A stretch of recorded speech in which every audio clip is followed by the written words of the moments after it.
Bara mambo vipi mtazamaji na mfuatiliaji wa Biomedia, karibu sana katika kuangazia habari mbalimbali za kijamii, za kisiasa, habari za udaku, michezo na burudani. Mimi ni official Rose Dina, leo tangazia taarifa ambako waziri mkuu kwa mara ya kwanza kabisa ametoa tamko kwa vijana ambao wanamsikiliza mwanadada Mange Kimambi kuhusiana na kuandamana itakapofika Disemba 9.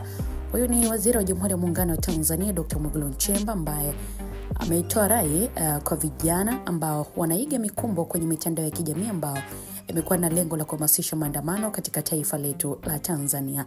Dr. Mwigulu Nchemba katika taarifa yake aliyoitoa siku ya Ijumaa tarehe 21 Novemba akiwa anafanya ziara yake mkoani Singida, ameeleza wazi kwamba vijana wote waishio Tanzania kwa sasa hawapaswi kuiga kwenye mkumbo wala kushawishiwa na watu wachache ambao wanafurahia hali ya maandamano nchini Tanzania.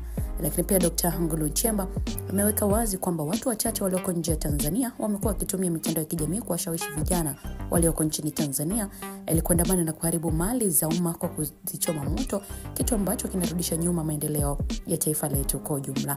Dr. Mwigulu pia aliwataka vijana wote wenye nia kuendelea kufanya maandamano nchini waachane na dhana na mpango huo mchafu, kwani kwa kufanya hivyo watakuwa na nafasi ya kurejesha amani na utulivu katika taifa lao kwa faida ya kizazi cha sasa, lakini pia kizazi kijacho.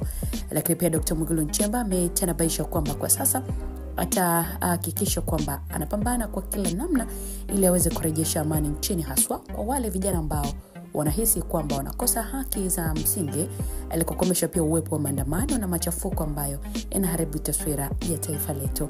Taarifa mtazamaji hii kutoka kwa Dr. Mwigulu Nchemba, waziri mkuu wa Tanzania, itakuwa imeponya maumivu ya vijana wengi ambao wanaamini kwamba hawatendewi haki na viongozi wa taifa letu, pamoja na wale ambao wamekuwa wakijipanga katika kuleta maandamano mapya Disemba 9, kwani wengi wao watakuwa wamewekeza imani yao kwa kiongozi huyo bora, lakini pia mchapakazi. Una maoni gani pengine mara baada ya kuzungumza hivi waziri wa Jamhuri ya Muungano wa Tanzania kwa mara ya kwanza kuhusiana na maandamano ambayo yamepangwa kufanyika tena mnamo Disemba 9?